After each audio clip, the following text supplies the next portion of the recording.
শুভ পঞ্চমীর মতো দিনে একরাশ মনে বেদনা দিয়ে তোমাদের দাদাভাই চলে গেল অফিসে। যেহেতু ওনাদের এমার্জেন্সি সার্ভিস, তাই এইসব ছুটি কিন্তু ওনাদের জন্য নয়। Bye bye, good night, শিউ।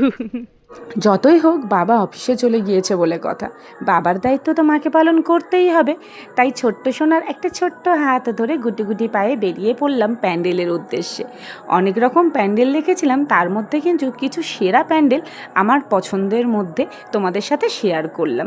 আর এটা ছিল আমাদের আহুতিতলার প্যান্ডেলের মায়ের মুখটা এত সুন্দর, তাই তোমাদের সাথে শেয়ার না করে কিন্তু থাকতে পারলাম না। আর সবথেকে বড় কথা, আমি গোটা কয়েক ঠাকুর দেখেছি ঠিক কথা, কিন্তু সেই গোটা কয়েক ঠাকুরের মধ্যে কিন্তু আমার ছোট্ট সোনাটাকে খুব মজা দিতে পেরেছি, আর খুব আনন্দও করেছে আমার সাথে ঠাকুর দেখতে বেরিয়ে। হ্যাঁ, তারপরে চলে গিয়েছিলাম একদম সোজা কারশেড গেটের ঠাকুরটা দেখতে। আর এই দেখো লাইটিংটা কি অপূর্ব, তাই না? লাইটিংটা কিন্তু আমার খুব পছন্দ হয়েছিল, তাই তোমাদের সাথে একটু শেয়ার করে দিলাম।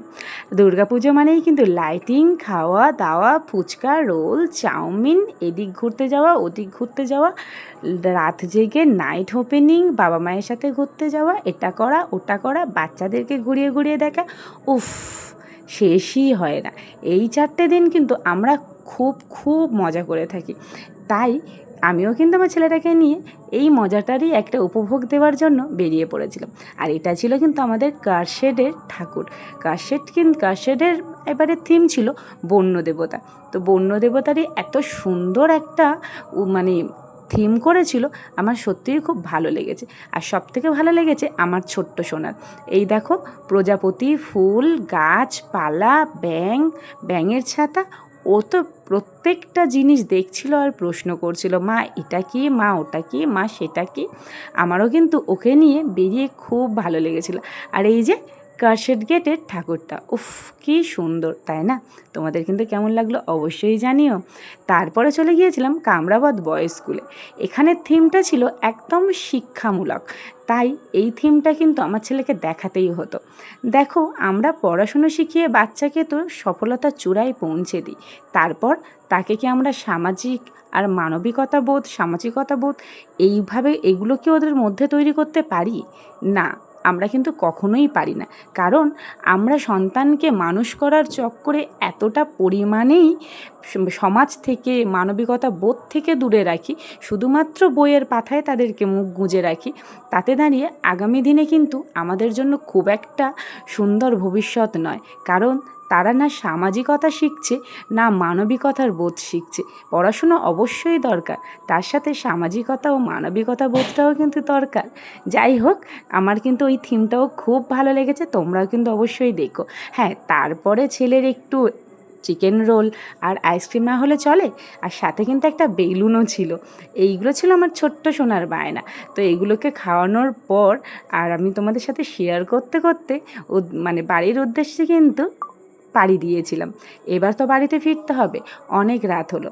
তো আমার এই ছোট্ট মিনি ব্লগটা তোমাদের কেমন লাগলো অবশ্যই কিন্তু তোমরা কমেন্টের মাধ্যমে জানিও।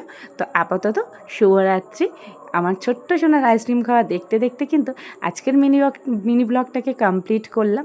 শুভরাত্রি বন্ধুরা। যে কটা ঠাকুর দেখলাম তোমরাও কিন্তু দেখো, আশা করি খুব ভালো লাগবে। হয়ে গেছে শোনা, শোনা কষ্ট হয়েছে, আচ্ছা না শোনাই, এই কষ্ট হয়েছে, কষ্ট হয়েছে, খুব কষ্ট হয়েছে। ঠাকুর আর দেখবা, দেখবা ঠাকুর আর দেখবা, দেখবে, তাও দেখবে, বাবা গো, কি এনার্জি, কি এনার্জি। আচ্ছা চলো এবার যাই, আরো ঠাকুর দেখি, চলো।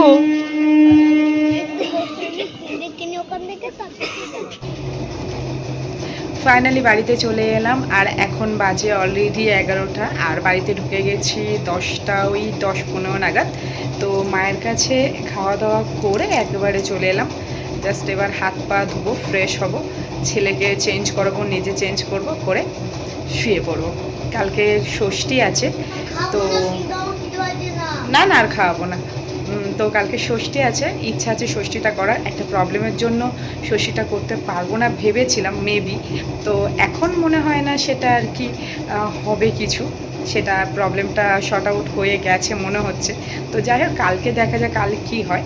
তো কাল যদি হয় তো খুব মানে ষষ্ঠীটা করতে পারবো।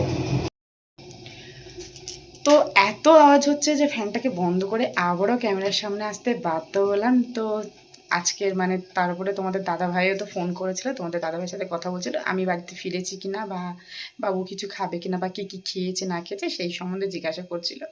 তো আমি ওনাকে বলেছি যে বাবু কিছু খাবে না, কারণ ও চিকেন রোল খেয়েছে, তারপরে আইসক্রিম খেয়েছে, আর আনুষঙ্গিক এটা ওটা অনেক কিছু খেয়েছে, যার জন্য ও কিছু খাবে না। আর আমি একটু ফুচকা খেয়েছিলাম, আর বাড়িতে এসে মায়ের সাথে এক মুঠো ভাত খেয়েছিলাম, যেটা বাপের বাড়িতে আর কি। তো সেটা খেয়ে অলরেডি বাড়িতে চলে এসেছি। এবার জাস্ট চেঞ্জ করব, হাত পা ধোয়া মানে হাত পা ধোবো, মুখ ধোবো, ফ্রেশ হব, ছেলেকে চেঞ্জ করিয়ে দিয়েছি। এবার মানে বিছানা ছেড়ে শুয়ে পড়বো। আর এখানে এই হলো, ছেলেকে চেঞ্জ করে দেওয়া হয়ে গেছে, আর বিছানার ওই হচ্ছে অবস্থা। বিছানাটাকে ঝাড়বো, ঝেড়ে নিয়ে তারপরে শুয়ে পড়বো। তা আজকের মতো কিন্তু ব্লগটাকে এখানে শেষ করে দেবো বন্ধুরা। কেমন লাগলো কমেন্ট করে জানাবে, আর লাইক কমেন্ট শেয়ার তো অবশ্যই করে, আর অবশ্যই অবশ্যই কিন্তু সাবস্ক্রাইব করে দেবে কারণ আমার এখানে কিন্তু নতুন নতুন, আমার এই চ্যানেলে নতুন নতুন ব্লগ পাবে তোমরা, নিত্য নতুন আপডেট পাবে। তো সেটা কিন্তু দেখার জন্য তোমাদেরকে আমার পাশে থাকতেই হবে। তো অবশ্যই অবশ্যই কিন্তু পাশে থেকো। অনেক অনেক ভালোবাসা সকল বন্ধুদেরকে। তো চলো আজকের মতো টাটা, বাই বাই। আগামীকাল অন্য একটি ব্লগে তোমাদের সাথে দেখা হচ্ছে। আর অবশ্যই কিন্তু ষষ্ঠী মানে শুভ ষষ্ঠী সকলকে অ্যাডভান্স। তো চলো টাটা, গুড নাইট।